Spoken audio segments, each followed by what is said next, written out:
ঢাকার নান্দনিক হাতির ঝিল শুধু বিনোদনের জায়গা নয়, নাগরিকদের জন্য একটি স্বস্তির যাত্রাপথ।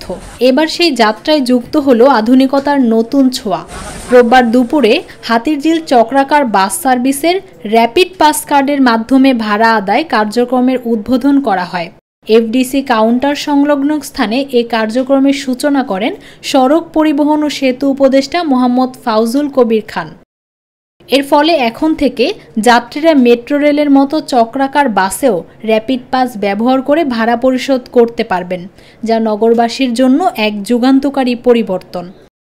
উদ্বোধনী অনুষ্ঠানে বিশেষ অতিথি হিসেবে উপস্থিত ছিলেন প্রধান উপদেষ্টার সহকারী মোহাম্মদ খোদাবক্স চৌধুরী, সড়ক পরিবহন বিভাগের সিনিয়র সচিব এহসানুল হক এবং অ্যাডভোকেট শামসুর রহমান শিমুল বিশ্বাস। বক্তারা বলেন, র্যাপিড পাস চালু হওয়ায় নগর পরিবহন ব্যবস্থায় আরও স্বচ্ছতা, সময় সাশ্রয় ও প্রযুক্তি নির্ভরতা আসবে। ডিটিসিএ-কে ধন্যবাদ জানাতে চাই, তারা এই শুভারম্ভ করেছে। এটা এখনো এটা এখনো আমরা পরীক্ষামূলকভাবে করতেছি এবং এইটাকে আমরা আরো সহজ করব। এটাকে আমরা এখন একটা মেশিনের মধ্যে আছে, আমরা এটা একটা ওই যে স্মার্টফোনের অ্যাপের মধ্যে নিয়ে আসার জন্য চেষ্টা করব এবং সেটাই করব।